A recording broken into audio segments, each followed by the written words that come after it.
ஆண்டவர் இடத்துல நான் கேட்கும் பொழுது இதை முடிக்க போகிறோம், இந்த மாதத்தையும் முடிக்க போகிறோம் இந்த வாக்குத்தத்தத்தோட. அப்ப இன்றைக்கு நான் எதை பத்தி பேசணும் அப்படின்னு சொல்லி நான் ஆண்டவர் இடத்துல கேட்கும் பொழுது ஆண்டவர் சொன்னாரு, நான் உன் நடுவில் இருக்கிறேன் அப்படின்னு சொல்லி ஆண்டவர் அதை வெளிப்படும். அப்போ நான் உன் நடுவில் இருக்கிறேன் என்று சொல்லிதான் ஆண்டவர் வெளிப்படுத்தினாரு. அமெரிக்கா தேசத்துல கவனிக்கிறீங்களா? ஹல்லேலூயா. அமெரிக்கா தேசத்துல ஓரல் ராபர்ட்ஸ் அப்படின்னு சொல்லி ஒரு ஊழியக்காரர் இருந்தாரு. ரொம்ப வல்லமையா கர்த்தரால பயன்படுத்தப்பட்ட ஒரு ஊழியக்காரர். அவர் பெயர் ஓரல் ராபர்ட்ஸ்.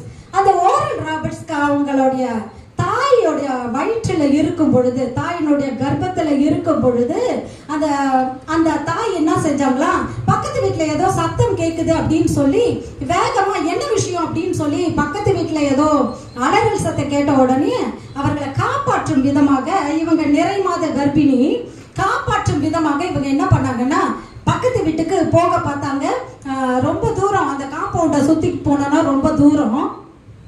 அதனால அவங்க என்ன பண்ணாங்கன்னா பக்கத்துல முள்ளு வேலி இருக்கும் இல்லையா, அதை விளக்கிட்டு அதுக்குள்ள நுழைஞ்சி அவங்கள போய் என்ன விசாரிக்கலாம் அப்படின்னு சொல்லி வேக வேகமா அந்த முள்ளு கம்பிக்குள்ள நுழையிறாங்க. வேக வேகமா முள்ளு கம்பிக்குள்ள நுழையிறாங்க. நுழைஞ்ச அவங்க யூஸ்வலா அதுக்குள்ள அவங்க போய் வர வழக்கம் தான். ஆனா இப்போ அவங்க எப்படி இருக்கிறாங்க, நிறை மாத கர்ப்பிணியா இருந்ததுனால அவங்களால அதுக்குள்ள இருந்து வெளியே வர முடியல. அவங்க மாட்டிக்கிட்டாங்க. அந்த கம்பி எல்லாம் என்ன ஆக ஆரம்பிச்சதுன்னா, இவங்க இன்னும் வெளியில புஷ் பண்ண அவங்க வயிற்றை கிழிக்க ஆரம்பிச்சதான் அந்த கம்பிகள்லாம். அப்ப கிழிக்க ஆரம்பிக்கும் பொழுது அவங்களுக்கு என்ன செய்யறதுன்னு தெரியல, அவங்க மாட்டிக்கிட்டாங்க. அதுல இருந்து வெளியே வர முடியல. வெளியே வர முடியாம மாட்டிக்கொண்ட உடனே அவங்க அந்த இக்கட்டான சூழ்நிலையில கர்த்தரை நோக்கி கூப்பிட்டு ஆண்டவர் இடத்துல ஒரு பொருத்தனை பண்ணினாங்களாம். ஆண்டவரே, இந்த இக்கட்டான சூழ்நிலையில இருந்து என்ன நீங்க பாதுகாத்து கொண்டீங்கன்னா என் வயிற்றுல இருக்கிற பிள்ளைய நான் உமக்கே தருவேன் அப்படின்னு சொல்லி, தீர்க்கதரிசியா தருவேன் அப்படின்னு சொல்லி அவங்க பொருத்தனை பண்ணின பிறகு ஈஸியா அந்த 2 செகண்ட்ல இருந்து அந்த இடத்துல இருந்து அவங்களால வெளியே வர முடிஞ்சிச்சு. வெளியே வந்த உடனே கொஞ்ச நாட்கள் பிறந்த பொறுத்து அவங்களுக்கு பிள்ளை பிறந்தது. பிள்ளை வளர்ந்து ஒரு 4 வயசு 5 வயசெல்லாம் ஆகும் பொழுது அந்த பிள்ளையால பேச முடியல. அது ஊமையா பிறக்க ஆரம்பிச்சது. ஊமையா தொத்துவாயோட சரியா பேச முடியாத ஒரு பிள்ளையா அந்த ஓரல் ராபர்ட்ஸ் அப்படிங்கிறவர் பிறந்தாரு. பிறந்த உடனே மறுபடியும் அவங்க என்ன பண்ணாங்க, ஆண்டவருடைய சமூகத்துல கொண்டு போய் அந்த பிள்ளைய உயர்த்தி காண்பித்து சொன்னாங்களாம், ஆண்டவரே, என் பிள்ளைய தீர்க்கதரிசியா உமக்கென்று நான் ஒப்பு கொடுப்பேன்னு சொல்லி வாக்கு பண்ணினனே, பொருத்தனை பண்ணினனே. இப்ப இந்த பிள்ளை வாய் திறக்க முடியாத ஊமையா இருக்குது. இந்த பிள்ளையினுடைய வாயை நீங்க மாற்றுங்க அப்படின்னு சொல்லி பிள்ளைய தேவாலயத்தை உயர்த்தி காண்பித்து அவங்க அம்மா என்ன பண்ணாங்கன்னா கேட்டாங்களாம். கேட்ட உடனே ஜபத்தை கேட்கிறவர் மாறாதவரா அதே நிமிஷத்துல அவருடைய வாயின் கட்டுகள் அவிழ்க்கப்பட்டது. ஓரல் ராபர்ட்ஸ் வாயை திறந்து நல்லபடியா பேச ஆரம்பிச்சார். உடனே அம்மாவுக்கு ரொம்ப சந்தோஷம். நம்ம செய்த பொருத்தனைய கர்த்தர் நிறைவேற்றிட்டாரு சொல்லி அந்த பிள்ளைக்கு ஆண்டவரை பத்தி சொல்லி சொல்லி சொல்லி அவங்க வளர்க்க ஆரம்பித்தாங்க. ஆனா பிள்ளையோ அம்மா சொன்னதை கேட்கிற மாதிரி இல்ல. அது ஒரு விதமா வளர்ந்தது. 17 வயசு ஆகும் பொழுது அந்த பிள்ளை சொன்னது, எனக்கு நீயும் வேணாம், நீங்க சொல்ற ஆண்டவரும் எனக்கு வேணாம், நான் இந்த வீட்டை விட்டே போறேன், இங்கே இருந்தேன்னா என்ன நீங்க ஊழியக்காரரா ஆக்கிடுவீங்க, நான் வரவே இல்லை இந்த இடத்துக்கு, நான் இந்த இடத்த விட்டே போறேன் அப்படின்னு சொல்லி 17 வயதுல வீட்டை விட்டு ஓட ஆரம்பிச்சாரு ஓரல் ராபர்ட்ஸ். ஓடி 2 வருஷம் வெளியே திரிஞ்சாரு, அலைஞ்சாரு. 2 வருஷம் பொறுத்து மறுபடியுமா வீட்டுக்கு ஓரல் ராபர்ட்ஸ் திரும்பி வரார். எப்படி வராருன்னா, ஷயரோகம் சொல்லி ஒரு வியாதியோட வராரு. அதாவது லங்ஸ்ல ஏதோ ஒரு ப்ராப்ளம் வருமா, அவங்க இருமும் போது ரத்தமா வாந்தி வரும். அவர் வீட்டுக்குள்ள வரும்பொழுது அவங்க அம்மா மறுபடியும் பிள்ளைய பார்த்த சந்தோஷத்துல இருந்தாங்க. ஆனா பிள்ளையோ எப்படி வந்துச்சு, ஷயரோக வியாதியோடு கூட வந்தது. அவரு இரும்பு பொழுதெல்லாம் வீடு செவரெல்லாம் ரத்தமா ஆக ஆரம்பிச்சது. இத பார்த்த உடனே மறுபடியும் அதே பிள்ளைய கூட்டி கொண்டு போய் அவங்க அம்மா அதே தேவாலயத்துக்குள்ள நுழைஞ்ச, ஆண்டவரே, என் பிள்ளைய சுகப்படுத்துங்க, அவன் உம்மண்டையில வருவான் என்று சொல்லி அவங்க கதறும் பொழுது அதே நிமிஷத்துல மறுபடியுமா அவரை ஓரல் ராபர்ட்ஸ் அவங்க குணமாக்கினார் ஆண்டவர். குணமாக்கினது மாத்திரமல்ல, அந்த அமெரிக்கா தேசத்துல பெரிய ஊழியத்தை அந்த பிள்ளைய கொண்டு செய்யும்படியா கர்த்தர் மாற்றினார். இப்ப எதுக்கு இந்த கதை அப்படின்னா, இப்படி நாம எதற்காகவோ இந்த இடத்துக்கு வந்திருக்கலாம், நாம யாரோ சொல்லி வந்திருக்கலாம், வேற வழி இல்லை, ஃபோர்ஸ் பண்ணப்பட்டு இந்த இடத்துக்கு நம்ம வந்திருக்கலாம். ஏதோ வந்துட்டோம், வழக்கமா வர்றது தானே அப்படி நீங்க வந்திருக்கலாம். ஆனா வந்த ஒருவரையும் வெறுமையாக தள்ளாத தேவனாகிய கர்த்தர் வந்த ஒவ்வொருவரையும், உலகத்தில் வந்த எந்த மனுஷனையும் பிரகாசிக்கிற மெய்யான ஒளி உங்களை நிச்சயமா பிரகாசிக்க வைக்கும்படியா தான் இந்த தேவாலயத்துக்கு கொண்டு வந்து கொண்டே இருக்கிறார். அதனால நீங்க தைரியமா உட்கார்ந்துருங்க. கர்த்தர் ஒருவனையும் வெறுமையாய் விடுகிறது இல்லை, ஒருவனையும் புறம்பே தள்ளுகிறதும் இல்லை. அவர் அழைத்தவர் உண்மையுள்ளவர். நாம தகுதியா இருக்கிறோமோ இல்லையோ, நாம பாவிகளா இருக்கலாம், நாம துன்மார்க்கரா இருக்கலாம், ஆனாலும் கூட அவருடைய ரத்தம் நம்மளே சுத்திகரிக்க வல்லமை உள்ளதா இருக்கிறது. அதனால சந்தோஷமா உட்கார்ந்துருங்க. உள்ளுக்குள்ள இருக்கிற நீங்க நிச்சயமா ஒரு நாள் தேசத்தை அசைக்கும்படியா கர்த்தர் உங்க கைய உயர்த்துவார், உயர்த்துவார். Very good. அப்போ தைரியமா உட்கார்ந்துருங்க. நாம ஆண்டவர் சொல்லிட்டாரு, நான் உன் நடுவுல இருப்பேன் என்று சொல்லி. அப்ப நாம என்ன செய்யணும், நாம என்ன செய்யணும், நம்முடைய வாழ்க்கையில நாம என்ன செய்யணும், நம்ம வாசிக்கலாம். ஏசாயா 52:2.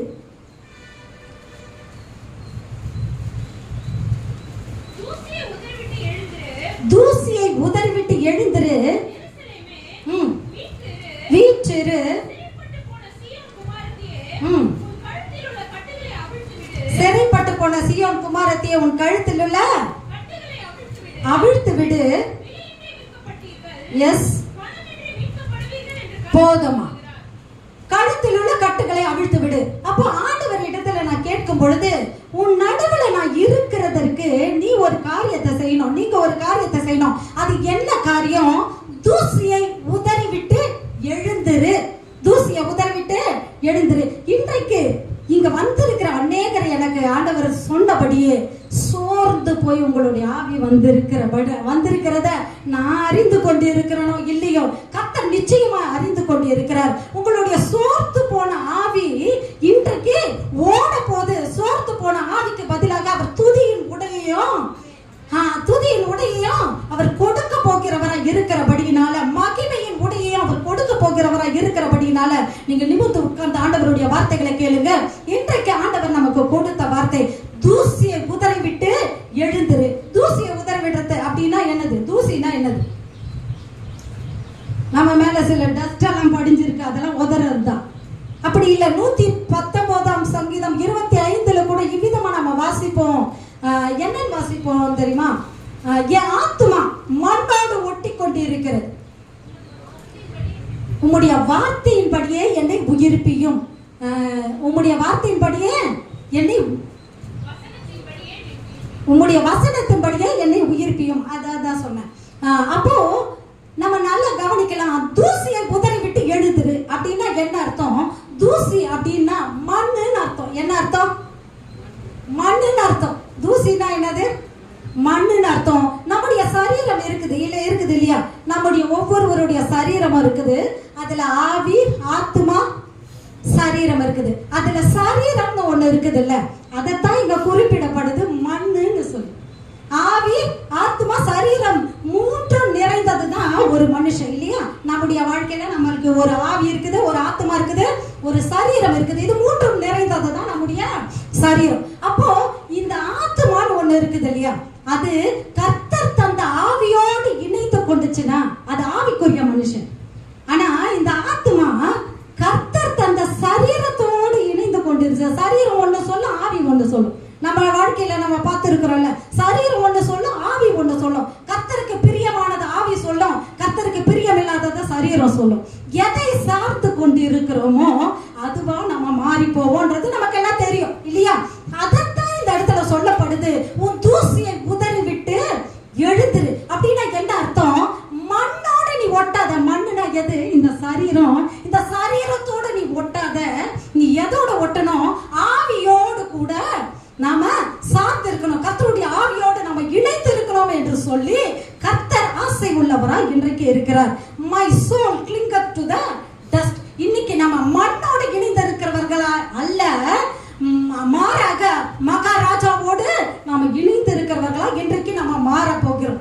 அப்போ இரண்டாவது சொல்லப்படுது, உன் தூசியை உதறிவிட்டு எழுந்திரு, எருசலேமே வீற்றிரு, சிறைப்பட்டு போன குமாரத்தி உன் கழுத்தில் உள்ள கட்டுகளை அவிழ்த்து விடு. கழுத்தில் உள்ள கட்டுகளை அவிழ்த்து விடுனா என்ன அர்த்தம்?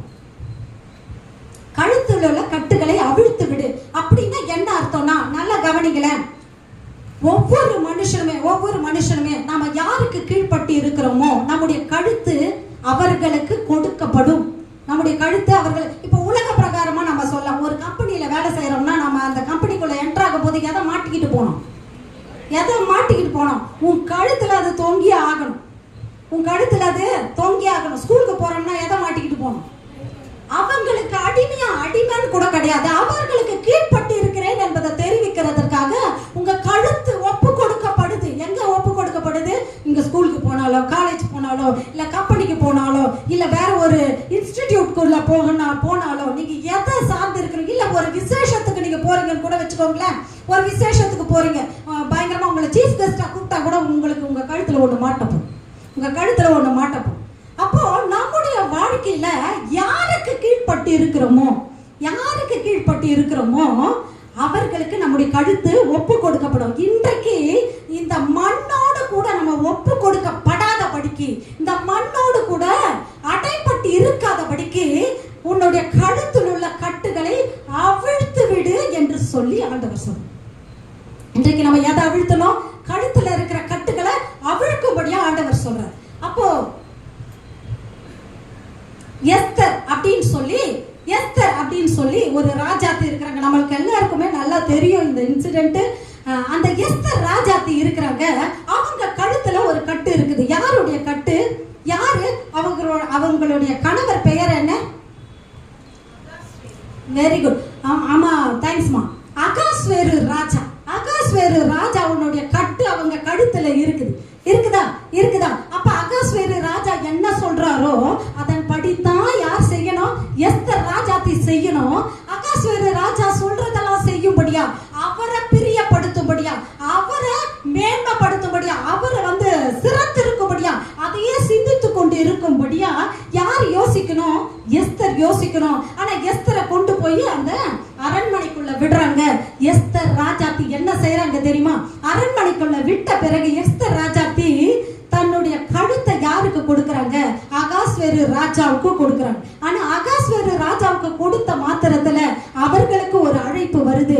இந்த காலத்துல நீ மௌனமா இருந்தா ரட்சிப்பும் சகாயமும் வேற இடத்துல இருந்து எழுப்போம், நீயும் குடும்பமும் என்ன பண்ணப்படுவீர்கள்? அழிக்கப்படுவீர்கள் என்று சொல்லி அவர்களுக்கு ஒரு உத்தரவு வருது. அப்ப அவங்களுக்கு தெரிஞ்சு போச்சு, என் கழுத்து மாம்சத்துக்கு கிடையாது, என் கழுத்து யாருக்கு இருக்கணும்?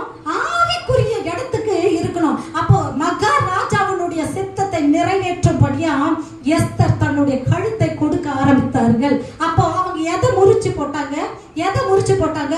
நான் எஸ்தர் ராஜாத்தி, அகாஸ்வேருனுடைய மனைவி, அகாஸ்வேரு ராஜாவுக்கு பிரியமானதை தான் செய்வேன் இருக்கிற கட்டை அவர்கள் உடைத்து போட்டு, எந்த கட்டை? தன்னுடைய ஆண்டவர் சொல்றார், என் நுகம் மெதுவாயும் என் சுமை இலகுவாயும் இருக்கும் என்று சொல்லி. அப்ப கர்த்தருடைய சித்தத்தை அவர்கள் அணிந்து கொள்ளும்படியா தூசிய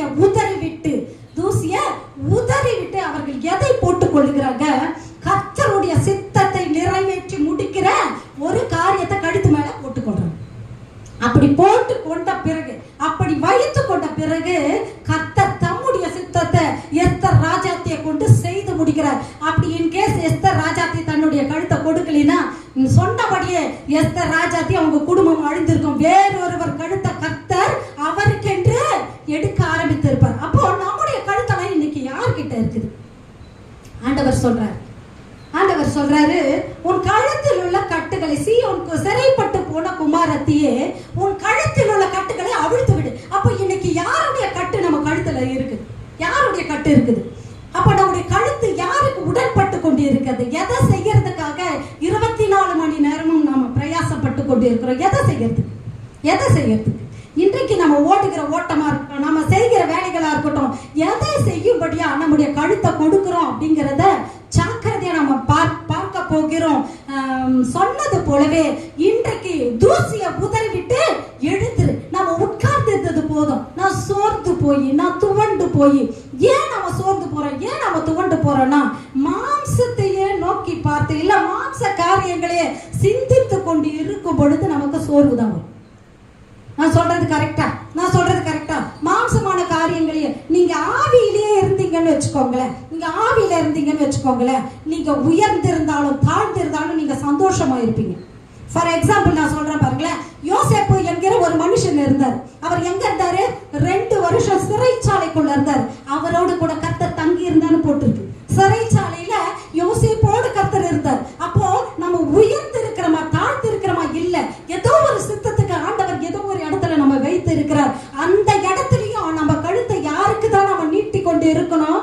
கர்த்தருடைய சித்தத்தை செய்ய முடியும்.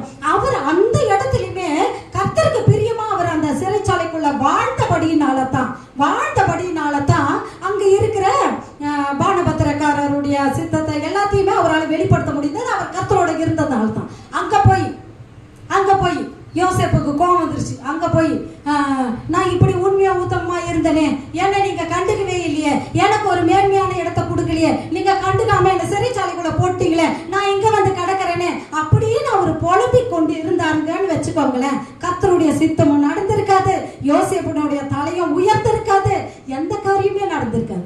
அப்போ நம்முடைய வாழ்க்கையில ஒருவேளை உயர்வா இருக்கலாம், இல்ல ஒருவேளை தாழ்வா இருக்கலாம்.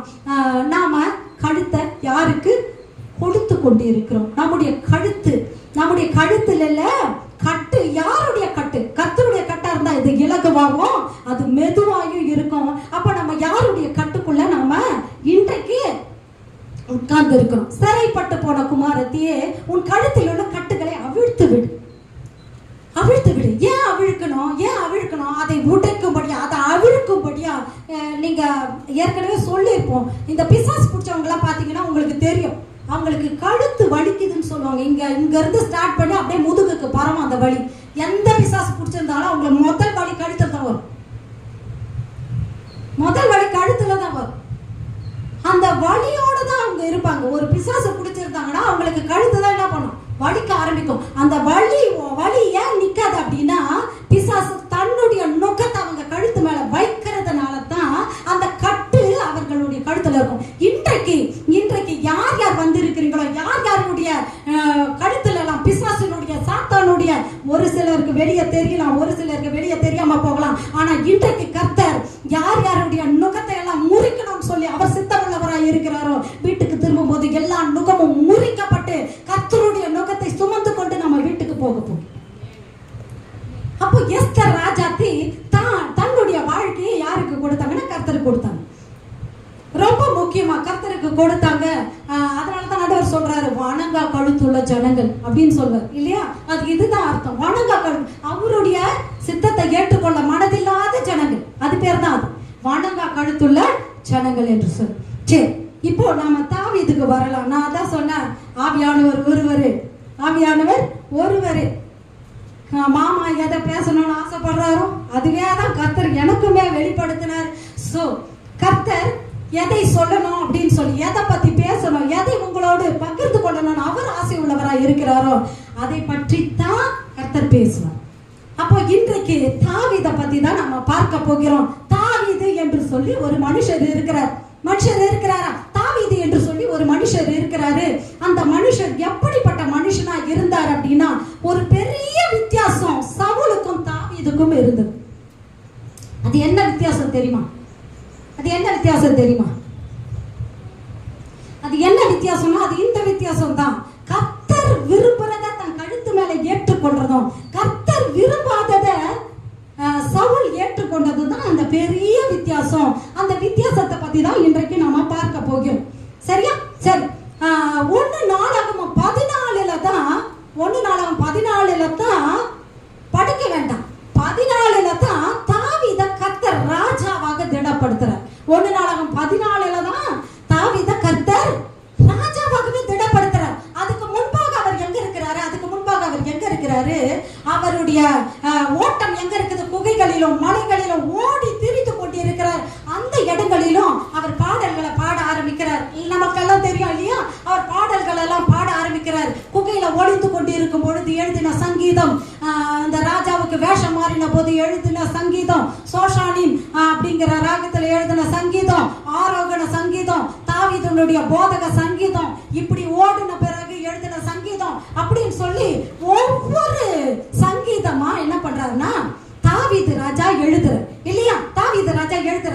அப்படி ஒவ்வொரு சங்கீதமா அவர் எழுதுறதுக்கு முன்பாக எங்க இருக்கிறார் அப்படின்னா நமக்கு எல்லாம் நல்லா தெரியும். லாஸ்ட் ஃபைனலா சவுல் வந்து தாவீதை துரத்தி கொண்டே இருக்கிறாரா, ஓடிக்கொண்டே இருக்கிறாரு. தாவீது ராஜா மலைகளிலும் குகைகளிலும் எல்லா இடங்களிலும் ஓடிக்கொண்டே இருக்கிறார்.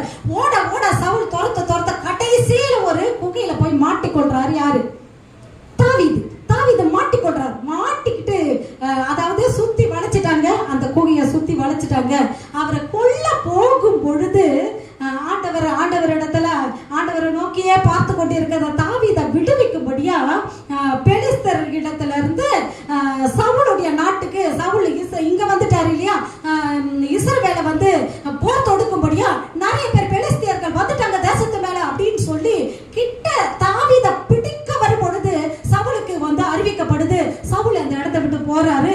அப்பதான் அந்த இடத்துக்கு பேர் என்ன அப்படின்னா சேலா அமாலிகோத் அப்படின்னு சொல்லி, ராக் ஆஃப் எஸ்கேப் அப்படின்னு சொல்லி போட்டிருக்கோம், சேலா அமாலிகோத். அப்போ அந்த லாஸ்ட் மினிட் பிடிக்கப்பட போற நேரத்துல ஆண்டவர் அவரை விடுவிக்கிறார். சேலா அமாலிகோத் அந்த இடத்துக்கு பேரு. அந்த இடத்துல இருந்து அவர் வெளியே வர்றார். சரியா, வெளியே வந்து அதன் பிறகு அவர் ஆரம்பிக்கிறாரு ஒவ்வொருத்தரையா தன்னோடு கூட நிறைய சேவகரை சேர்த்து கொள்றார். எதுக்கு சேர்த்து கொள்றாருன்னா யுத்தம் பண்ணுகிறதற்காக சேர்த்து கொள்றார். சவுலோட யுத்தம் பண்ணுகிறதற்காக சேர்த்து கொள்றார். சேர்த்து கொண்டு யுத்தம் பண்ண புறப்படுறார்.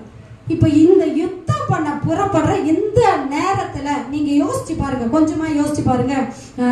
வருஷ கணக்கா ஓடிக்கொண்டு இருக்கிறார் தாவீது. யார் துரத்த? சவுல் துரத்த வருஷ கணக்கா ஓடிக்கொண்டு இருக்கிறாரு. ஆனா லாஸ்ட் மாட்டிக்கிற டைம்ல அவர் எஸ்கேப் ஆகுறாரு. இப்போ மறுபடியும் இஸ்ரவேலுக்குள்ள அவர் ஆட்களை சேர்த்து கொண்டு இஸ்ரவேலுக்குள்ள வரும்பொழுது அப்பாடா நான் என்ன பண்ண போறேன், இனி இளைப்பாற போறேன்னு சொல்லி தாவீது சொல்லல. தாவீது சொன்னதான் இப்ப நம்ம பார்க்க போறோம். என்ன சொல்றாரு தெரியுமா? 1 நாளாகமம் 13 1 2 3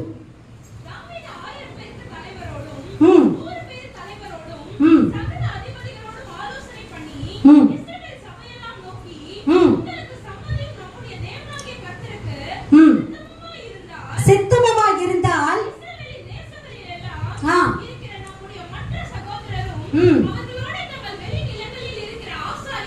லேவியரும் சீக்கிரமாய் அவர்கள் இடத்தில் ஆள் அனுப்பி நமது தேவனுடைய பெட்டியை திரும்ப நம்மிடத்துக்கு கொண்டு வருவோமாக, சவுலின் நாட்களில் அதை தேடாதே போடும் என்றார்கள். கரங்களை நல்லா தட்டலாமா? கரங்களை நல்லா தட்டலாமா? இது வரைக்கும் காட்டுல ஒரு ஓடி நீங்க பாருங்களேன். கர்த்தர் யார வந்து ராஜாவாக அபிஷேகம் பண்றாரு? இஸ்ரவேலின் மேல சவுல் இருக்கும் பொழுது யார ராஜாவாக அபிஷேகம் பண்றாரு? தாவீத அபிஷேகம் பண்றாரு. ஆனா தாவீது ராஜாவாகல. சவுலுக்கு பிறகு இஸ்போசேத் ராஜாவாகிறார். அதன் பிறகு அவர் ஓடுறாரு. அப்போ தாவீதுக்கு சோர்வே வரல. எனக்கு என்னதான ராஜாவாக்கணும்னு சொன்னீங்க, இப்ப நான் தெருவுல ஓடிக்கிட்டு இருக்கிறேன், நான் பள்ளத்துல ஓடிக்கிட்டு இருக்கேன், நான் மலை மேல ஓடுறேன், குகையில ஒளிச்சுக்கிட்டு இருக்கிறேன் அப்படின்னு அவருக்கு சோர்வு வரல. அதை தாண்டி இஸ்போசேத் ராஜாவாகிறாரு. அதை பத்தி அவருக்கு குறை இல்லை. கடைசியா துரத்தி ஓடி ஒளிச்சு வேஷம் மாறி அநேகர் அவரை தூற்றும்படியா, அநேகர் அவருக்கு பட்டங்களை வைக்கும்படியா எல்லாமே செய்து முடித்து இப்பதான் இஸ்ரவேலுக்குள்ள காலை வைக்கிறாரு.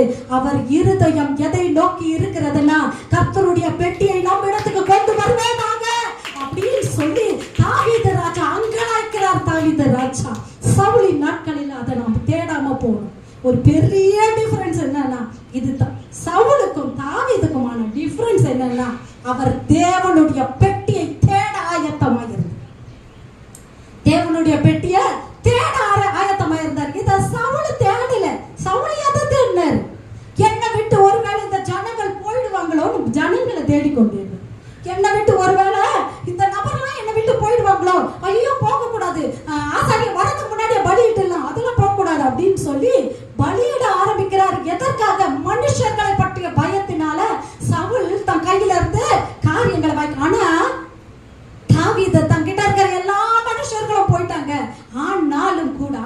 நாம கூட தேவனுடைய பெட்டியை தேடுவோமாக என்று சொல்லி அவருடைய ஆவி அங்கலாய்த்து கொண்டிருந்தது. இன்றைக்கு நம்முடைய வாழ்க்கையில கூட நம்ம ஆவி எதை குறித்து அங்கலாய்த்து கொண்டிருக்கிறது? எதை குறித்து அங்கலாய்த்து கொண்டிருக்கிறது?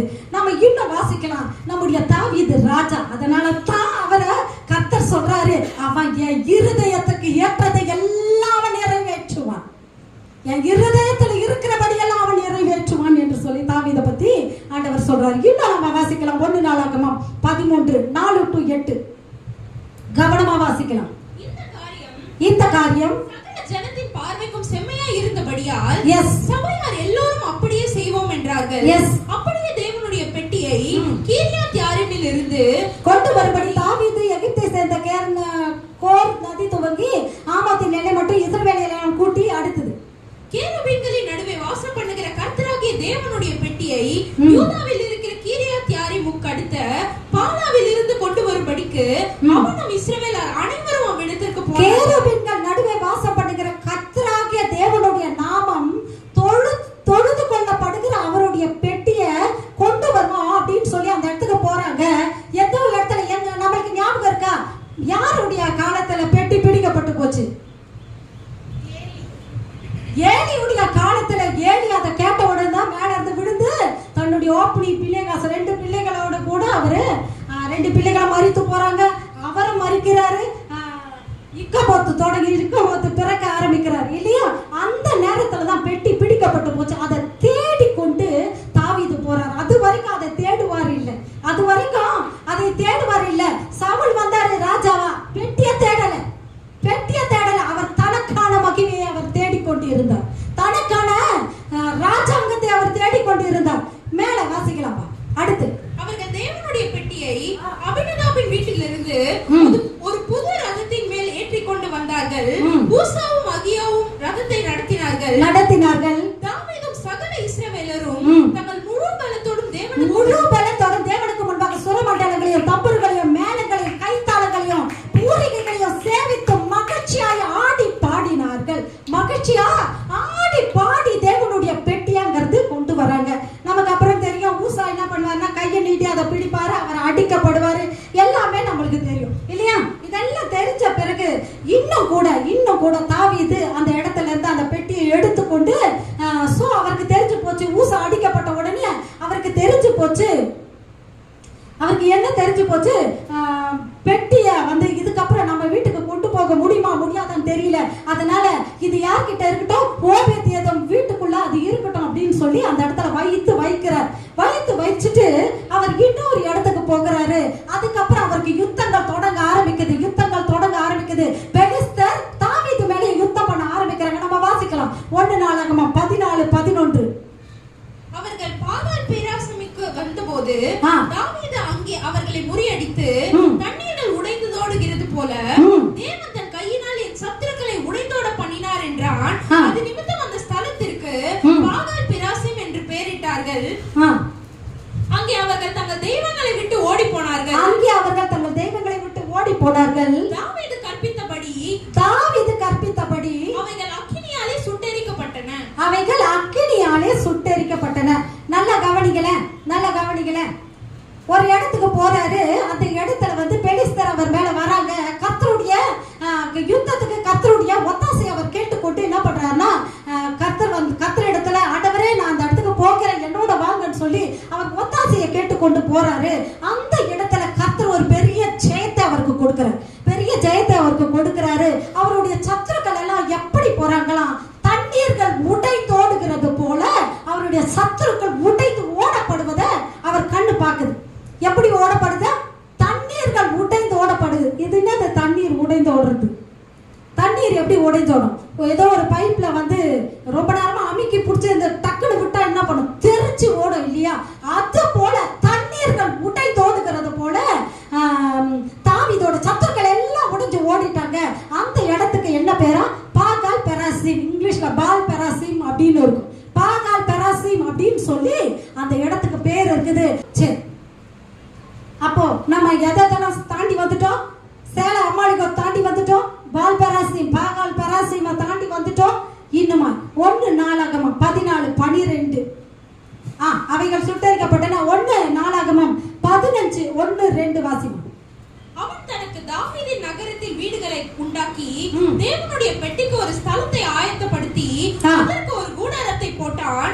பிற்பாடு தாவீது லேவியர் ஒழிய வேறொருவரும் தேவனுடைய பெட்டியை எடுக்கலாகாது, தேவனுடைய பெட்டியை எடுக்கவும் என்றைக்கும் அவருக்கு பணிவிடை செய்யவும் அவர்களையே கர்த்தர் தெரிந்து கொண்டார் என்றான். தெரிந்து கொண்டார் என்றார். இன்னும் நம்ம வாசிக்கலாம் 1 நாளாகமம் 15 19 20 21 22. பாண்டகராகிய ஏமானும் ஆசாப்பும் கவனிங்களே, நல்லா கவனிங்களே. இப்போ தேவனுடைய பெட்டியை அவர் கொண்டு வந்து யார் வீட்டுல வச்சிருக்கிறாரு? ஓபேத் ஏதோம் வீட்டுல வச்சிருக்கிறார். அந்த பெட்டியை சுமக்கிறவர்கள் அந்த பெட்டியை சும்மா வைக்க முடியாது. அந்த பெட்டிக்காக என்ன செய்யணும்? அதை ஆசாரியர்கள் கையில கொடுக்கணும். அங்க என்ன பண்ணணும்? பூரிகைகள் ஊதப்படணும், அந்த இடத்துல தம்புரு வாசிக்கப்படணும், அந்த இடத்துல கீத வாக்கியங்கள் ஒலிக்கப்படணும், பாடல் பாடுகிறவர்கள் நிறுத்தணும். யாரெல்லாம் நிறுத்துறாரு நீங்க பாருங்களேன், வாசிமா. பாடகராகிய ஏமானும் ஆசாப்பும் ஏத்தானும் பஞ்சலோக கைத்தாளங்களை தொனிக்க பண்ணி பாடினார்கள். பஞ்சலோக கைத்தாளங்கள் இங்கதான் ஆரம்பிக்குது, நல்லா கவனிங்க. பஞ்சலோக கைத்தாளங்களை தொனிக்க பண்ணி பாடினார்கள். சகரியா ஆசியேல் செமிரமோத் ஏகியேல் உன்னி எலியாப் மசையா பெனாயா என்பவர்கள் அல்மோத் என்னும் இசையில் பாடி தம்புருக்களை வாசித்தார்கள். மத்தித்தியா எலிபெலேகு மிக்னேயா ஓபேத் ஏதோம் ஏயேல் அசசியா என்பவர்கள் சமனித் என்னும் இசையில் பாடி சுரமண்டங்களை நேர்த்தியாய் வாசித்தார்கள். இன்னும் லேவியருக்குள்ளே கெனானியா என்பவன் சங்கீத தலைவனாக இருந்தான். அவன் நிபுணனானபடியால் கீத வித்தையை படிப்பித்தான். நல்லா கவனிங்களேன். கெனானியா அப்படின்னு சொல்லி ஒருத்தரை நியமிக்கிறார். யாரு? கெனானியா. சொல்லுங்களேன், அவர் பேர் என்ன? கெனானியா அப்படிங்கிறவரை நியமிக்கிறாங்க. அவன் நிபுணனானபடியால் கீத வித்தையை படிப்பித்தான். அவன் நிபுணனானபடியால் கீத வித்தையை படிப்பிக்கிறான். யாரு? கெனானியா. எப்படி பாடணும் அப்படின்னு சொல்லி எல்லாருக்கும் கீத வித்தையை படிக்கிறாரு. 1 நாளாகமம் 16 4-5 வாசிங்களேன். இஸ்ரவேலின் தேவனாகிய கர்த்தரை பிரஸ்தாபம் பண்ணி துதித்து புகழுகிறதற்கு கர்த்தருடைய பெட்டிக்கு முன்பாக சேவிக்கத்தக்க லேவியரில் சிலரை நியமித்தார். அவர்களில் ஆசாப் தலைவனும் சகரியா அவனுக்கு 2வதுமாய் இருந்தான். அப்ப கீழே வரும் சம்புரு சுரமண்டலம் கீதவாதியம் வாசிக்கவும் ஆசாப் கைத்தாளங்களை கொட்டவும் இவர்களை நியமித்தாங்க. அப்ப யாரெல்லாம் சாதாரணமா தாவீது அந்த உடன்படிக்கை பெட்டியை கொண்டு போய் வச்சுட்டு சரி அதுக்கப்புறம் கொண்டு வரலாம் அப்படின்லாம் வைக்கல. அது ஓபேத் ஏதோம் வீட்டுக்குள்ள இருக்கும் பொழுது அவர் யாரெல்லாம் நியமிக்கிறாரு? கெனானியா யாரு? நிபுணனா இருந்தாரா? சங்கீத தலைவனும் நிபுணனா இருந்தாரா கெனானியா? அது மாத்திரமல்ல, ஆசாப் ஏமான் எல்லாரையுமே ஏயேல் இவர்கள் எல்லாரையுமே அவர் நியமிக்கிறாரு. பாடவும் தம்புருக்களை வாசிக்கவும் கர்த்தரை புகழவும் கர்த்தரிடத்துல கீத வாக்கியங்களை அவர் செலுத்தவும் அநேகரை நியமிக்கிறார். நம்முடைய சபையில கூட நம்ம நிறைய பேரை நியமித்து வைத்து இருக்கிறோம் இல்லையா? கீத வாக்கியங்களை உபயோகப்படுத்துவோம், பாடகரும் பாடல் சொல்லவும் துதிக்க செய்யவும் அநேகரை இந்த இடத்துல நியமித்து இருக்கிறோம். இவர்களால யாரால உண்டானவர்கள்? கர்த்தர் யாரை எதற்கென்று அபிஷேகம் பண்ணினாரோ அவர்கள் எல்லாம் அதற்கென்று நியமிக்கப்பட்டு அந்த இடத்துல நிற்க வைக்கப்பட்டு கொண்டு இருந்தாங்க. சரியா? அப்போ இவங்களை நம்ம எங்க பார்க்கலாம்னா ஆசாப் கேள்விப்பட்டு இருக்கிறீங்களா நீங்க? ஆசாபின் சங்கீதம் அப்படின்னு சொல்லி வரும். எங்க வரும் தெரியுமா? ஆசாபின் சங்கீதம் எங்க வரும் தெரியுமா? 72 லாஸ்ட் வசனம் வாசிங்களேன். 72 லாஸ்ட். 50ஆம் சங்கீதம் கூட வந்து ஆசாப் தான் எழுதி இருப்பார். ஆனா 72 லாஸ்ட் வசனத்தை வாசிங்களேன். ஈசாயின் புத்திரனாகிய தாவீதின் விண்ணப்பங்கள் முடிந்தது. ஆசாபின் சங்கீதம். ஈசாயின் புத்திரனாகிய தாவீதின் சங்கீதம் முடிந்தது. எங்க முடிஞ்சது? 72 கடைசியில முடிஞ்சிருச்சு. முடிச்சு யாருடைய சங்கீதம் ஆரம்பிக்குது? 73ல ஆசாபின் சங்கீதம் ஆரம்பிக்கப்படுது. அப்போ இன்றைக்கு நல்லா நிமிர்ந்து உட்கார்ந்து நீங்க பாருங்க. இது வரைக்கும் கர்த்தரை துதித்தவர்களுடைய சாப்டர் அவங்க தாவீதாவே இருந்தாலும் கூட, இது வரைக்கும் கர்த்தரை துதித்தவர்களுடைய சாப்டர்லாம் முடிவுக்கு வந்தாலும் கூட கர்த்தர் ஆசாபை எழுப்பும்படியா, கெனானியாவை எழுப்பும்படியா, ஏமானை எழுப்பும்படியா, கர்த்தர் சபைகளில் கர்த்தரை துதிக்கிறவர்கள் எழுப்பும்படியா கர்த்தர் ஆசை உள்ளவரா புதிய நபர்களை நியமிக்க ஆரம்பிக்கிறார்.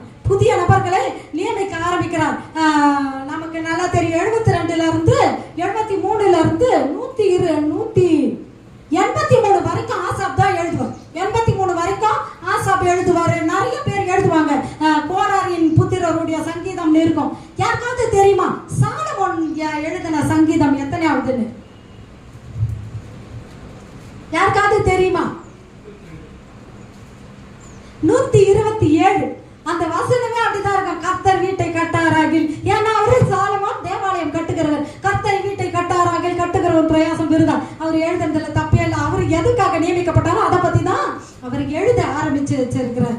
அப்போ 73ல இருந்து 83 வரைக்கும் ஆசாப் தான் இந்த சங்கீதங்களை எழுத ஆரம்பிக்கிறார். அப்ப ஆசாப் அப்படிங்கிறவரை நியமிக்கவும் கெனானியாவை நியமிக்கவும் கர்த்தர் சித்தமுள்ளவராய் இருக்கிறார். கர்த்தர் சித்தமுள்ளவராய் இருக்கிறார்.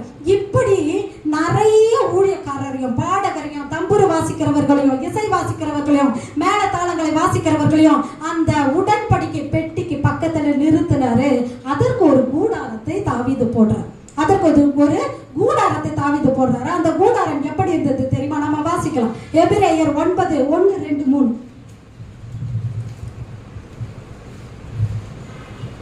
அன்றியும் முதலாம் உடன்படிக்கையானது ஆராதனைக்கேற்ற முறைமைகளும் பூமிக்குரிய பரிசுத்த ஸ்தலமும் உடையதாய் இருக்கிறது.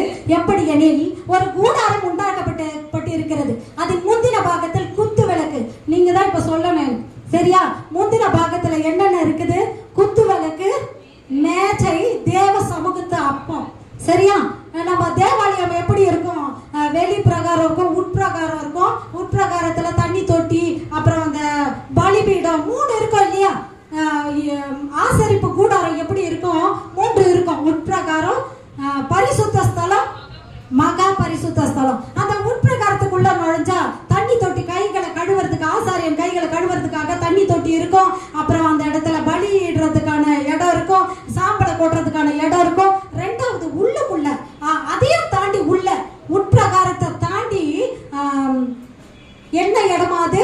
பரிசுத்த ஸ்தலத்துக்குள்ள நுழைச்சோம்னா அங்க என்ன இருக்கும்? ஒரு மேஜை இருக்கும். மேஜையில என்னென்ன இருக்கும்? தேவ சமூக தப்பங்கள், குத்து விளக்கு, மேஜை. இது 3 இருந்துச்சுன்னா அது அந்த இடத்து பேர் என்னது?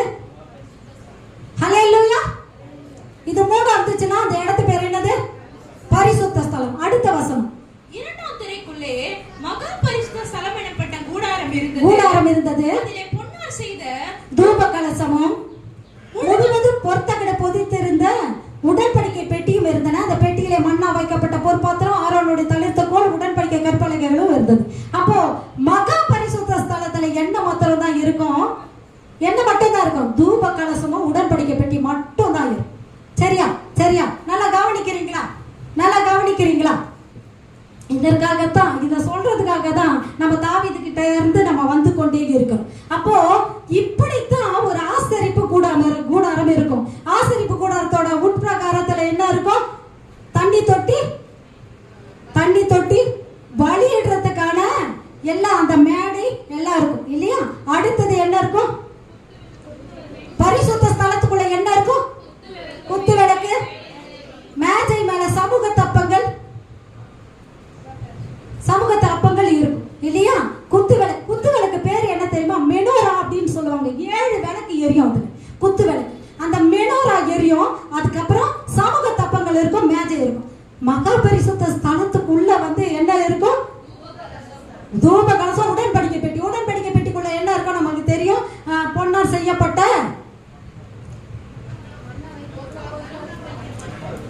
பொற்பாத்திரம் இருக்கும், மண்ணா வைக்கப்பட்ட பொற்பாத்திரம், கற்பலகைகள், ஆரோனுடைய தளிர்த்த கோல். இது 3 தான் இருக்கும். அப்போ இதெல்லாம் இந்த 3 இருக்குது இல்லையா? இது 3 இருக்குது. அப்போ இந்த 3 காரியங்களையும் ஒரு ஆசரிப்பு கூடாரத்துல இருக்கும். இப்படித்தான் தாவீது என்ன பண்ணாரு? அந்த ஆசரிப்பு கூடாரத்தை உருவாக்கினார். சரியா? உருவாக்கினார். எதற்காக உருவாக்கினாரு?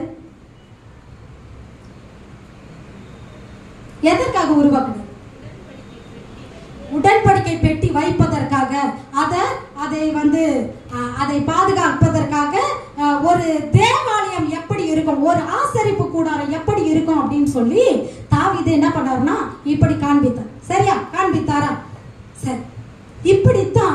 இப்படித்தான் நம்முடைய இருதயமாகிய ஆலயமும் இருக்கணும் அப்படின்னு சொல்லி ஆண்டவர் சித்தமுள்ளவராய் இருக்கிறார். இப்படித்தான் நம்முடைய இருதயமாகிய ஆலயமும்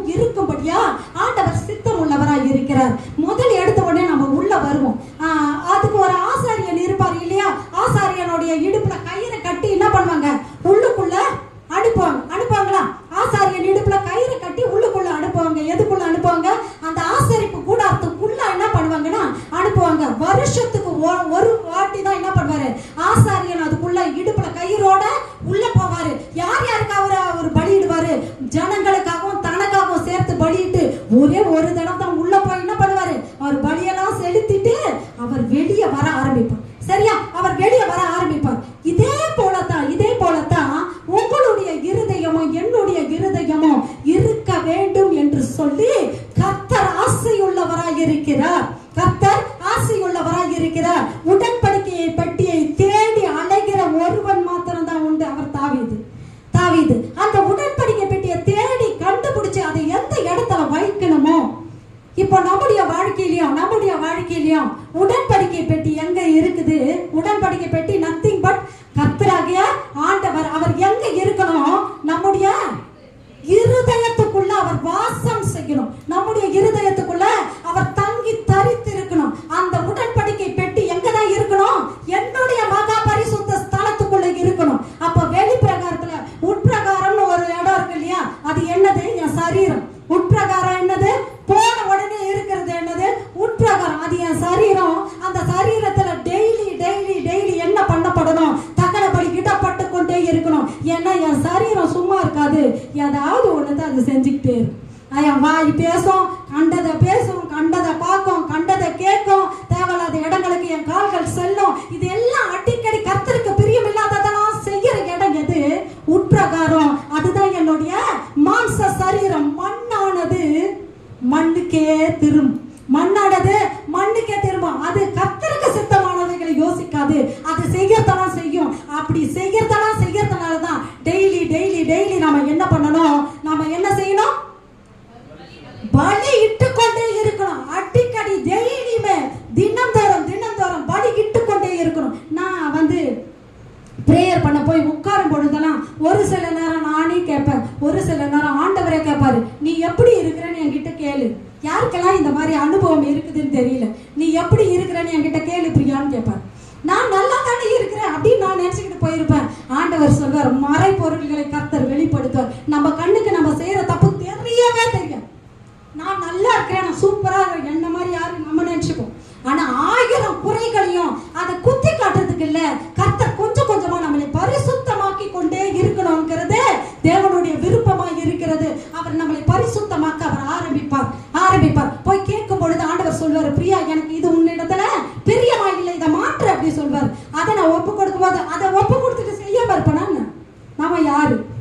டெய்லி அடுத்த நாள் பார்த்தா எதை செய்ய மாட்டேன், நான் எங்க வாக்கு கொடுத்துட்டு வந்துடும், அதையே நான் செய்து கொண்டு நிற்பேன். மறுபடியும் எனக்கு புரிஞ்சிடும், ஐயோ இன்னைக்கு இந்த தப்பை செஞ்சுட்டேன் அப்படின்னு சொல்லி மறுபடியும் ஆண்டவரே நீங்க செய்யக்கூடாதுன்னு சொன்னதே செஞ்சுட்டேன், அதை மன்னிங்க, இப்ப நான் சரியா இருக்கிறேன், நான் போய் நிற்பேன். ஆண்டவர் இன்னொன்னு சொல்லுவேன், பரிசுத்தம் உள்ளவன் இன்னும் பரிசுத்தமாகட்டும்,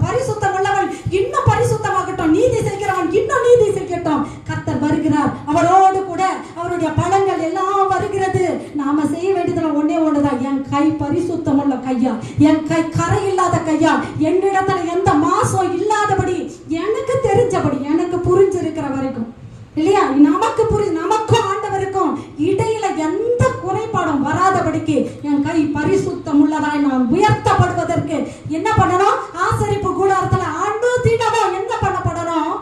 சுட்டரிக்கப்படணும். தகன பலிகள் ஏறெடுக்கப்பட்டு கொண்டே இருக்கணும். டெய்லி. சரியா? அப்போ 2வது இடத்துக்கு நம்ம போறோம். 2வது இடம் என்ன இடம்? பரிசுத்த ஸ்தலம். அந்த பரிசுத்த ஸ்தலத்துல என்னென்னலாம் இருக்கு? குத்து விளக்கு, மெனோரான்னு சொல்லுவாங்க. குத்து விளக்கு, மேஜை, சமூக தப்பங்கள். அப்ப சமூக தப்பங்கள் வைக்கப்படுறதுக்காக ஒரு மேஜை இருக்குது. நமக்கு எல்லாருக்கும் தெரிஞ்சபடி நம்முடைய இருதயம் எப்படி இருக்கணும்னு சொல்லி நம்ம பேசிக்கொண்டே இருக்கிறோம், நம்ம கேட்டுக்கொண்டே இருக்கிறோம். என் இருதயம் முதல்ல என்ன பண்ணப்படணும்? நான் பரிசுத்தமாக்கப்பட்டு கொண்டே இருக்கணும். அது டெய்லி நடக்கும். டெய்லி பரிசுத்தமாக்கப்பட்டு கொண்டே, டெய்லி கேட்கணும், ஆண்டவரே என்னிடத்துல என்ன குறைய நீங்க காண்கிறீங்க, என்ன தவறு நீங்க பண்றீங்க. நாமளே நினைக்க கூடாது நம்ம சூப்பரா இருக்கணும், நாம நினைச்சா நம்ம நல்லாதான் இருக்கும். ஆனா கர்த்தரிடத்துல விசாரிக்கும் பொழுது பரிசுத்த ஆவியானவர் உங்களிடத்தில் வந்து பாவத்தை குறித்தும் நீதியை குறித்தும் நியாய தீர்ப்பை குறித்தும் கண்டித்து உணர்த்துவார். அவர் உணர்த்தும் பொழுது அடுத்தவங்க நம்மள சில நேரம் குத்துவாங்க, இல்ல நீ தப்புன்னு. அதை கூட கர்த்தரிடத்துல எடுத்துட்டு போய் நீங்க விசாரிங்க. கர்த்தர் அதை சொல்லுவார். கரெக்டா? ஆமா அவங்க கரெக்டா சொல்றாங்க, இல்ல ஆமா இல்ல பிரியா அவங்க தவறா சொல்றாங்க, நீ அதை பத்தி எல்லாம் கண்டுக்கிறாங்க. இதெல்லாம் ஆண்டவர் சொல்லுவார் எப்போ நீங்க போய் சமூகத்துல உட்காரும் பொழுது. அப்ப டெய்லி என்னுடைய மாம்சம் தகன பலியில வைக்கப்பட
நீங்கள் ஏறெடுக்கிற தூபம் மாத்திரம் தான் அங்க போய்கொண்டே இருக்கணும். அங்க கர்த்தரும் தூபமும் நீங்களும் மாத்திரம் தான் இருக்கும். ஆனா இன்றைக்கு நீங்க நல்லா யோசிச்சு பாருங்களேன், உங்களுடைய இருதயத்தின் ஆழத்துல இருந்து நீங்க ரொம்ப முக்கியமா ஏதோ ஒரு விஷயத்த உள்ளுக்குள்ள வச்சிருப்பீங்க. இதை நான் செஞ்சே ஆகணும். யாருக்காவது இருக்கும் இல்லைன்னா, நான் இன்னைக்கு வீடு கட்டியே ஆகணும், அதுதான் என் வாழ்க்கையோட லட்சியமா நான் வச்சுக்கிறேன், அப்படியே கரெக்டா, இல்லைன்னா இவங்களை நான் பழி வாங்கியே ஆகணும், அது என் கட்டை மண்ணுக்கு திரும்புற வரைக்கும் அதுதான் என்னோட குறிக்கோள். எதையாவது ஒன்று வச்சிருப்போம்ல, ஆனா அது இதுக்குள்ள இருக்க கூடாது. என்னுடைய ரொம்ப ப்ரையாரிட்டியா முக்கியத்துவமான ரொம்ப நான் நேசிக்கிற எல்லாற்றை விட மேலா நான் வைத்திருக்கிற ஒரு விஷயமா யார் இருக்கணும்? ஆண்டவராகிய இயேசு கிறிஸ்து என் இருதயத்துல தரித்து இருக்கணும். அவர் இருக்கணும். அவருக்கு முன்பாக தூபம் போய்கொண்டே இருக்கும். பாடலும் துதியும் ஆராதனையும் மகிமையும் எங்க ஏறெடுக்கப்படணும்? வெளி பிரகாரமா இல்ல. இந்த சபைக்கு நம்ம நிறைய பேர் வரோம், நம்ம பாடுறோம், ஆடுறோம், நம்ம கைகளை உயர்த்துறோம், இதெல்லாம் வெளி பிரகாரமா இருக்குது. ஆனா உண்மையான ஆராதனை எங்க ஏறெடுக்கப்படணும்? உங்கள் இருதயத்தின் ஆழத்துல இருந்து போய்கொண்டே இருக்கணும். தூபம் போய்கொண்டே இருக்கணும். கர்த்தர் அதை எப்படி பிரியமுள்ளதா அதை பார்ப்பாரு. கர்த்தர் சுகந்த வாசனையா அதை முகருவார். நம்முடைய தூபத்தையும் நம்முடைய இருதயத்துல இருந்து எழுகிற புகையையும் அவர் சுகந்த வாசனையா அவர் நுகர்வார். அதனாலதான் ஆண்டவர் என்னுடைய வாழ்க்கையில சொல்லி கொடுத்த ஒரு விஷயம் என்னன்னா, நம்ம உயர்ந்திருந்தாலும் சரி தாழ்ந்திருந்தாலும் சரி இது மாறக்கூடாது. இப்போ இருதயத்துல இருக்குது இல்லையா, இப்ப நமக்கு நல்லா சந்தோஷமா இருப்போம், கர்த்தரை நம்ம ஆராதிப்போம். எனக்கு ஒரு பிரச்சனை வந்துருச்சுன்னு வைங்களேன், எனக்கு ஒரு பிரச்சனை வந்துருச்சு, எனக்கு ஒரு பெரிய போராட்டம் வந்துருச்சு, யாரோ என்ன திட்டாங்க, இல்ல யாரோ ஒண்ணு பண்ணிட்டாங்கன்னு வச்சுக்கோங்களேன், அது எப்படி என்ன திட்டலாம், அது எப்படி என்ன போகலாம், அது எப்படி இல்ல வேற ஏதோ ஒரு பிரச்சனை இல்லை, நான் விழுந்துட்டேன்னு வச்சுக்கோங்க, ஒரு பெரிய லாஸ் வந்துருச்சுன்னு வச்சுக்கோங்களேன், ஐயோ எப்படி நான் தோத்து போனா, இது இங்க போக கூடாது. நான் உயர்ந்திருந்தாலும் சரி தாழ்ந்திருந்தாலும் சரி, அதனாலதான் நம்ம துக்கமா இருந்தாலும் சரி நல்லா இருந்தாலும் சரி நான் துதித்து கொண்டே இருக்கணும்னு பவுல் சொல்வாரு. நீங்கள் சந்தோஷமா இருங்கள் எல்லா வேலையிலும். அது எப்படி எல்லா வேலையிலும் சந்தோஷமா இருப்பாங்க? நான் அடிக்கடி ஆண்டவர், ஏன் ஆண்டவர் இந்த நேரத்துல கூட துதிக்க சொல்றீங்க? அப்ப நான் துக்கமா இருக்கிறதுக்கு உங்களுக்கு வலிக்கலையா? அதெல்லாம் நான் கேட்டு இருக்கிறேன். நீங்க கேட்டு இருக்கிறீங்களா தெரியல. எனக்கு ஒரு துக்கம் இருக்குது, அந்த வேலையில துதின்னு சொல்றீங்களே, அப்ப நான் துக்கமா இருக்கிறது உங்களுக்கு பிரச்சனையா தெரியலையா? நீங்க கேட்டு இருக்கிறீங்களா? நான் கேட்டு இருக்கிறேன். அப்ப ஆண்டவர் சொன்னது என்னன்னா, நீ என்ன துதித்து கொண்டே இரு. உன்னுடைய மெயின் ப்ரையாரிட்டியா நான் மட்டும் தான் இருக்கணும் இருதயத்துக்குள்ள. உன்கிட்ட அந்த தூபம் வந்து கொண்டே இருக்குமானால் எதற்கு இருக்கிற எல்லாத்தையும் நான் முறியடித்து கொண்டே வருவேன். நான் முறியடித்து கொண்டே வருவேன். பாகால் பராசீம்ல தண்ணீர்கள் உடைந்து ஓடுகிறத போல உன் சத்துருக்களை உனக்கு முன்பாக துரத்துவேன் ஆண்டவர் வாக்கு பண்ணுகிறார். அப்போ இருதயத்துக்குள்ள எப்படி அவரை ஆராதிக்கணும்? நம்ம வெளிப்பிரகாரமா ஆராதிக்கிறது அல்ல, இருதயத்தின் ஆழத்துல இருந்து அவரை மகிமை ஏறெடுத்து கொண்டு கொள்ளப்பட்டே வரணும். அப்ப இந்த கெனானியாவோ ஏமானோ ஆசாபோ எங்க இருக்கணும்? உங்க இருதயத்தின் ஆழத்துக்குள்ள அவர்களை நியமிங்க. இன்றைக்கு நியமிங்க உங்க தாவீது. அதனாலதான் தாவீது என் இருதயத்துக்கு ஏற்றவன். அப்ப நான் இருதயத்துக்கு ஆண்டவருடைய இருதயத்துக்கு ஏற்றவளா இருக்கணும்னா என்ன பண்ணணும்? இருதயத்துல கெனானியாவையும் ஆசாபையும் ஏமானியும் ஏலியும் வைங்க. சகரியா முதலாவது ஆசாபு, இரண்டாவது சகரியா, எல்லாரையும் வைங்க. அந்த இடத்துல வைத்து துதி போய்கொண்டே இருக்கணும். வெளியில இருந்து வர பிரச்சனை உங்களுக்கு உள்ள விடவே கூடாது எதையுமே. அதனாலதான் மாமா கேட்டவொன்னே அன்னைக்கு வேகமா நான் சொன்னேன், எல்லா காவலோடும் உன் இருதயத்தை காத்துக்கொள்ள அது இடத்துல நின்று ஜீவ ஊற்று புறப்படும். எல்லா காவலோடும் நான் ஏன் காத்துக்கொள்ளணும்? ஏன்னா உள்ளுக்குள்ள தூபம் அவருக்கு போனோம், உள்ளுக்குள்ள மெனோரா எரியணும், உள்ளுக்குள்ள சமூக தப்பங்கள் வைக்கப்பட்டு இருக்கணும், சுட வைக்கப்பட்டு இருக்கணும். அப்போ என் சரீரத்துக்குள்ள கர்த்தர் நிலைத்து இருக்கணும். கர்த்தர் இப்படி இது தொடர்ந்து இருக்குமானால்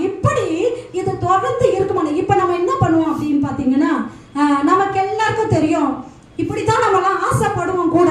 ஆனா நம்ம கர்த்தரை முதலாவது வைப்போம், வைக்குவோம். ஒரு சில நேரம் வைப்போம், ஒரு பிரச்சனை வந்த உடனே கர்த்தரை தள்ளிட்டு அந்த பிரச்சனையை தூக்கி மேல வச்சோம். சரியா? அந்த பிரச்சனை மேல இருந்துச்சுன்னா கர்த்தர் வைக்கப்படுற இடத்துல வேற ஒண்ணு வைக்கப்பட்ட அந்த இடம் எப்படி இருக்கும்? அந்த இடம் என்னவாகும்? பரிசுத்த குலைச்சலாகும். அந்த இடம் என்ன ஆகும்?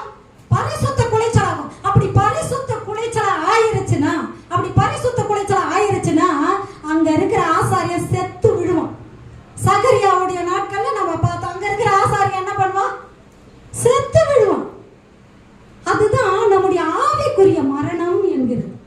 தொடர்ந்து தொடர்ந்து தொடர்ந்து கர்த்தரை தள்ளிட்டு வேற ஒரு காரியத்தை இருதயத்துல வெளியில என்ன பண்ணுவோம்? இங்க வந்து ஆராதனை பண்ணுவோம், நம்ம கூடுனா ஆராதனை பண்ணுவோம், கூடுனா கர்த்தரை மகிமை பண்ணுவோம், கையை தூக்குவோம், பிரேயர் பண்ணுவோம், வாயை திறப்போம், எல்லாமே பண்ணுவோம்.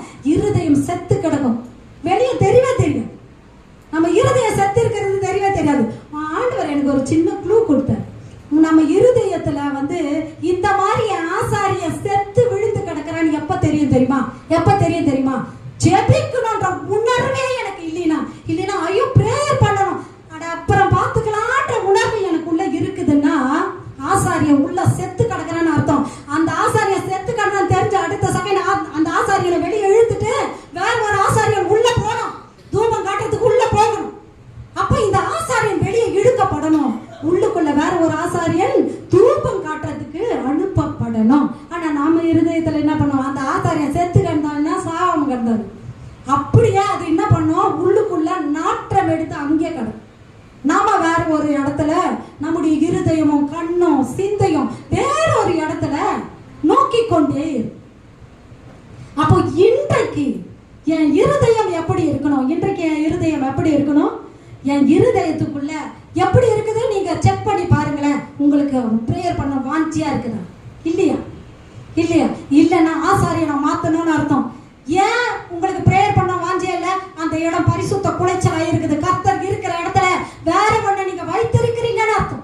அப்ப கர்த்தர் இருக்கிற இடத்துல பரிசுத்த குலைச்சல் உண்டாச்சுன்னா வேற ஒரு ஆசாரியன் உள்ள போகணும், அந்த இடம் சுத்திகரிக்கப்படணும், மறுபடியும் தூபமும் அந்த இடத்துல கெனானியாவும் ஆசாபும் ஏலியேலும் எல்லாரும் அந்த இடத்துல நின்று பாடவும், நிபுணர்கள் வந்து வாசிக்கவும், தம்புருக்களையும் மேளதாளங்களையும் வாசிக்கவும், கீத வாத்தியங்கள் முடங்கவும், பாடல் பாடவும், ஆசா தொடங்கணும்.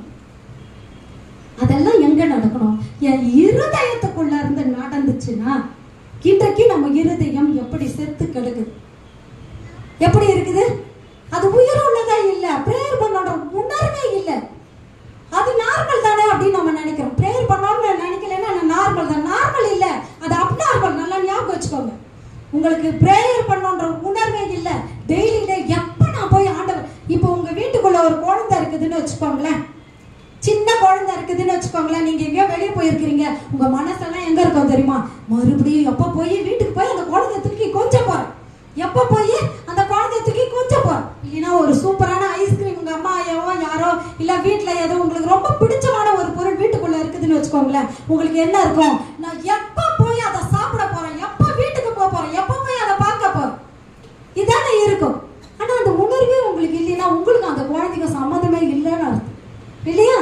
உங்களுக்கு அப்படி உங்களுக்கு பிடிச்ச பொருளை கூட சாப்பிட பிடிக்கணும், உங்களுக்கு உடம்புக்கு ஏதோ பிரச்சனைன்னு அர்த்தம்.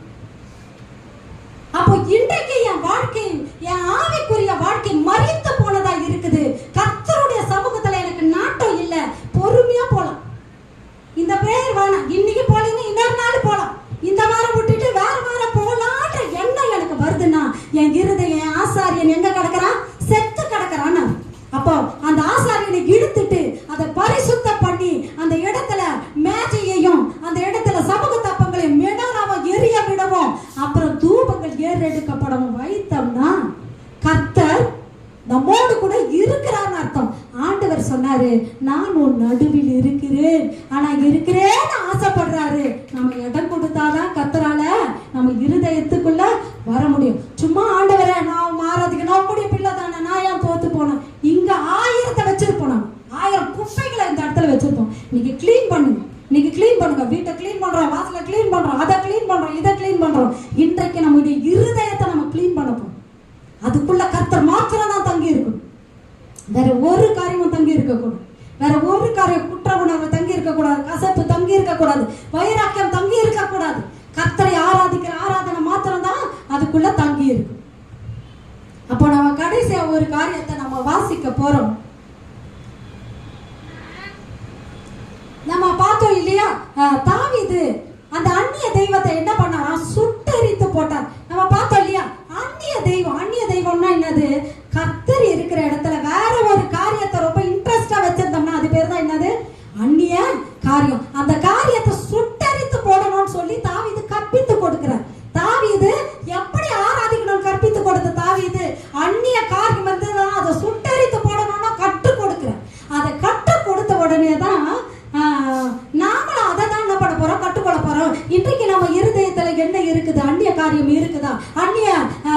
காரியங்கள் இருக்குதா, வேற எதுவும் காரியம் முக்கியமா ஓடுதா நம்மளுடைய இருதயத்துல, அதெல்லாம் என்ன பண்ண போறோம்? சுட்டெரித்து போட போறோம். சுட்டெரித்து போட போறோம். சுட்டெரித்து போட்ட பிறகு ஆண்டவர் வருவார். எபிரேயர் 4:13, 14, 15, 16 வாசிக்கலாம். ஹல்லேலூயா.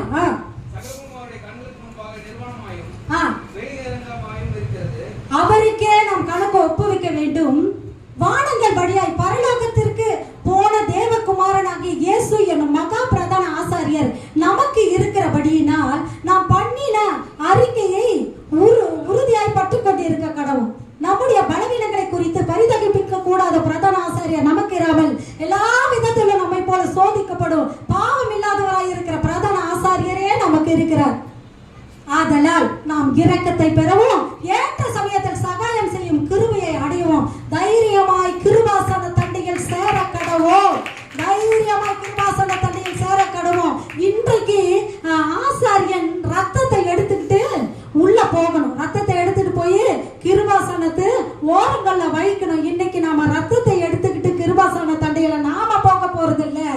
கர்த்தர் ஆண்டவராகிய இயேசு கிறிஸ்து எப்படி தெரியுமா? அவர் தான் நம்முடைய பிரதான ஆசாரியர். நாம பிரதான ஆசாரியர் இல்ல, கர்த்தர் தான் நமக்கு பிரதான ஆசாரியர். அவர் என்ன பண்ணார்னா தன்னுடைய சொந்த ரத்தத்தை தான் கைகளே ஏந்து கொண்டு பரலோகத்தின் வழியா ஏறினவரா அவர் இருந்தார். முக்கியமான ஆசரிப்பு கூட எங்க இருக்குது? பரலோகத்தில் இருக்குது. அந்த இடத்துல ரத்தத்தை தெளிக்கும்படியா நீங்க யோசிச்சு பாருங்களேன். உங்க சொந்த ரத்தத்தை உங்க கையில அள்ளிக்கிட்டு போனீங்கன்னா உங்க மனசு எப்படி இருக்கும்? சந்தோஷமா இருக்குமா? எப்படி இருக்கும்? நல்லாவே இருக்காது இல்லையா? நம்முடைய சொந்த ரத்தத்தை எடுத்துட்டு போறது நல்லா இருக்காதுல்ல. ஆனா ஆண்டவராகிய இயேசு கிறிஸ்து கடைசி சொட்டு ரத்தம் வரைக்கும் நமக்காக கொடுத்தார். அதை தன்னுடைய சொந்த கைகளை ஏந்தி கொண்டு அவர் வானங்கள் வழியா பரலோகத்துக்குள்ள போறார். அப்பதான் மரியாள் வராங்க, நீ என்ன தொடாத, நான் இன்னும் ஏறி போகல, நீ என்ன தொடாதன்னு சொல்றாரு. ஏன்னா அவர் ஆசாரியரா நிற்கிறபடினால நீ என்ன தொடாத அப்படின்னு சொல்லி சொந்த ரத்தத்தை கைகளை ஏந்தி கொண்டு போறார். கொலோசியர் 1:27 வாசிங்களேன். புறஜாதிகளுக்குள்ளே விளங்கிய இந்த ரகசியத்தில் உள்ள மகிமையின் ஐஸ்வர்யம் இன்னதென்று தேவன் தம்முடைய 27 பரிசுத்தவான்களுக்கு தெரியப்படுத்த சித்தமானார். கிறிஸ்துவானவர் மகிமையின் நம்பிக்கையாக உங்களுக்குள் இருப்பதே அந்த ரகசியம். அப்ப நமக்கு தெரியும் கிறிஸ்துவானவர் மகிமை நம்பிக்கையாக யாருக்குள்ள இருக்கணும்? எனக்கு உள்ள இருக்கணும். இந்த ஆசரிப்பு கூடாரத்தோட சட்டம் எனக்கு உள்ள இருக்கணும். அப்ப மகிமை ஏறெடுக்கப்பட்டு கொண்டு இருக்கணும். உள்ள இருப்பதே அந்த ரகசியம். இன்னும் நம்ம வாசிக்க போறோம். எபிரேயர் 9:12, 13, 14. வெள்ளாட்டுக்கடா, இளங்காலை இவைகளுடைய ரத்தத்தினாலே அல்ல, தம்முடைய சொந்த ரத்தத்தினாலும் ஒரே தரம் மகா பரிசுத்த ஸ்தலத்திலே பிரவேசித்து நித்திய மீட்பை உண்டு பண்ணினார். அது எப்படி எனில், காலை வெள்ளாட்டு கடா இவைகளின் ரத்தமும் தீட்டுப்பட்டவர்கள் மேல் தெளிக்கப்பட்ட கடாரையின் சாம்பலும் சரீர சுத்தி உண்டாகும் பரிசுத்தப்படுத்துமானால், காளையுடைய ரத்தம் என்ன பரிசுத்தப்படுத்துமானால், நித்திய ஆவியினாலே தம்மை தாமே பழுதற்றபடியாக தேவனுக்கு ஒப்பு கொடுத்த கிறிஸ்துவினுடைய ரத்தம் ஜீவனுள்ள தேவனுக்கு ஊழியம் செய்வதற்கு, உங்கள் மனசாட்சியை சத்த கிரியைகளால் சுத்திகரிப்பதற்கு எவ்வளவு நிச்சயம். அப்போ நம்முடைய மனசாட்சி சுத்திகரிக்கப்படுறதுக்கு என்ன பண்ணணும்? அந்த ஆசாரியனை நமக்குள்ள நம்ம அனுப்பணும். ஆவியானவரே, எனக்குள்ள உங்களுடைய ரத்தத்தினால கழுவப்படுகிற சுத்திகரிக்கப்படுகிற அனுபவம் எனக்கு வேணும். முற்றிலும் முடிய என்ன நீங்க சுத்திகரிங்கன்னு சொல்லி கேட்கிறவர்களா நம்ம இருக்கணும். கடைசியா நம்ம வாசித்து நம்ம முடிக்க போறோம். எபிரேயர் 9:24 வாசிங்க பார்க்கலாம். அந்தபடி மெய்யான பரிசுத்த ஸ்தலத்துக்கு அடையாளமான கையினால் செய்யப்பட்டதாய் இருக்கிற பரிசுத்த ஸ்தலத்திலே கிறிஸ்துவானவர் பிரவேசியாமல் பரலோகத்திலே தானே இப்பொழுது நமக்காக தேவனுடைய சமூகத்தில் பிரத்யட்சமாகும்படி பிரவேசித்திருக்கிறார். பிரதான ஆசாரியன் அந்நிய ரத்தத்தோட வருஷந்தோறும் பரிசுத்த ஸ்தலத்துக்குள் பிரவேசிக்கிறது போல அநேக தரம் தம்மை பலியிடும்படி பிரவேசிக்கவில்லை. அப்படி இருந்ததானால் உலகம் உண்டானது முதற்கொண்டு அவர் அநேக தரம் பாடுபட வேண்டியதா இருக்குமே. அப்படி அல்ல, தம்மை தாமே பலியிடுகிறதுனாலே பாவங்களை நீக்கும் பொருட்டாக இந்த கடைசி காலத்தில் ஒரே தரம் பலியிட்டா வெளிப்பட்டார். அன்றையும் ஒரே தரம் மரிப்பதும் பின்பு நியாயத்தீர்ப்பு மனுஷருக்கு நியமிக்கப்பட்டது. அடுத்தது, கிறிஸ்துவும் அநேகருடைய பாவங்களை சுமந்து தீர்க்கும்படிக்கு ஒரே தரம் பலியிடப்பட்டு தமக்காக காத்து கொண்டு இருக்கிறவர்களை ரட்சிப்பை அருளும்படி இரண்டாம் தரம் பாவம் இல்லாமல் தரிசனமாகும். இப்படி நாம காத்து கொண்டிருக்கணும். எப்படி காத்து கொண்டிருக்கணும்? இப்படி நம்முடைய இருதயத்தை பரிசுத்தப்படுத்தி கர்த்தருக்கென்று நாம காத்திருக்கணும். 28 கர்த்தருக்கென்று நாம காத்திருக்கணும். நாம எழுந்து நிற்கணும். கர்த்தருக்கென்று இப்படி நாம காத்திருக்கணும். கடைசி காரியம், எழுந்து நின்று நான் ஒரு சாட்சியை சொல்லி நான் முடிக்க போறேன். கடைசி காரியம், இப்படி உங்களுடைய பரிசுத்த ஸ்தலம் எப்படி இருக்கணும் தெரியுமா? உங்களுடைய பரிசுத்த ஸ்தலம் நல்லா நீ எழுந்து நின்று கவனமா கவனிங்க. எங்க மாமியார் மரிப்பதற்கு 3 நாட்களுக்கு முன்பாக நான் வழக்கத்தின்படியே மேலே போய் சர்ச்சில் பிரேயர் பண்றதுக்காக நைட்டு போய் உட்காரும் பொழுது கவனிக்கிறீங்களா? நைட்டு போய் உட்காரும் பொழுது கண்ணை மூடி பார்க்கும்போது, கண்ணு மூடி பிரேயர் பண்ணும்போது யாரோ நம்மளை சுத்தி இருந்தா நமக்கு ஒரு உணர்வு இருக்கும் இல்லையா? யாரோ நம்மளை சுத்தி. அப்ப நான் கண்ணை திறந்து பார்க்கிறேன், உள்ளுக்குள்ள நிறைய தேவதூதர்கள் நின்று கொண்டு இருக்கிறாங்க. நிறையனா ஒரு 5-6 பேரு ஒரு இடத்துல ஒருத்தர் உட்கார்ந்து இருக்கிறாரு. பலிபீடத்தில் மேல இந்த மாதிரி புல்பேட்ல 2 பேர் இந்த மாதிரி புக்கு மாதிரி எதையோ வச்சு அதை திருப்பி கொண்டு இருந்தாங்க. வாசல் அண்டையில 2-3 பேர் நிற்கிறத நான் பார்த்து கொண்டே இருந்தேன். எனக்கு பயம் வர ஆரம்பிச்சிருச்சு கொஞ்ச நேரத்துல. ஐயோ, இங்க என்ன நடக்குது? இது என்ன நடக்குது? கண்ணு நல்லா திறந்து பார்த்தா ஒண்ணுமே இல்லை. கண்ணு லேசா மூடி பார்த்தா எல்லாரும் இருக்கிறாங்க அந்த இடத்துக்குள்ள. அந்த இடத்துக்குள்ள எனக்கு ஒண்ணுதான் புரிஞ்சுது. கர்த்தருடைய சமூகத்துல ஆடல் பாடல் சத்தத்தோடு பலிகளை ஏறெடுக்கிற அனுபவம் இருந்ததானால் அந்த இடத்துக்குள்ள தேவதூதர்கள் பிரவேசிக்கிறதற்கும் அவர்கள் நடமாடுவதற்கும் ஏதுவா அந்த ஸ்தலம் மாறப்படுங்கிறது தான் புரிஞ்சுது. அப்ப கர்த்தர் நம்ம இடத்துல ஒரே ஒன்றுதான் எதிர்பார்க்கிறார். ஒன்றே ஒன்றுதான். சகரியா 2:10 விதமா நாம வாசிக்கிறோம், சீயோன் குமாரத்தியே கெம்பீரித்து பாடு, இதோ நான் வந்து உன் நடுவில் வாசம் பண்ணுவேன். கேட்கறது ஒன்னே ஒண்ணுதான். ஒரே ஒரு காரியத்தை தான் ஆண்டவர் கேட்கிறார். நீ கெம்பீரித்து பாடு, நான் உன் நடுவில் வந்து வாசம் பண்ண ஆசையா இருக்கிறேன். இன்னைக்கு கண்களை மூடலாமா? என் இருதயம் எப்படி இருக்கிறது? என் இருதயம் எப்படி மாசுபட்டு இருக்குது? ஆண்டவர் சொல்றாரு, சீயோன் குமாரத்தியே தூசியை உதறிவிடு. உன் கழுத்தில் உள்ள கட்டுகளை அவிழ்த்து விடு. தூசியை உதறு, வீற்றிரு. உன் கழுத்துக்குள்ள உள்ள கட்டுகளை அவிழ்த்து விடு. ஆண்டவர் சொல்றார், நான் அதில் வீற்றிருக்க ஆசையுள்ளவராய் இருக்கிறேன். சீயோன் குமாரத்தியே கெம்பீரித்து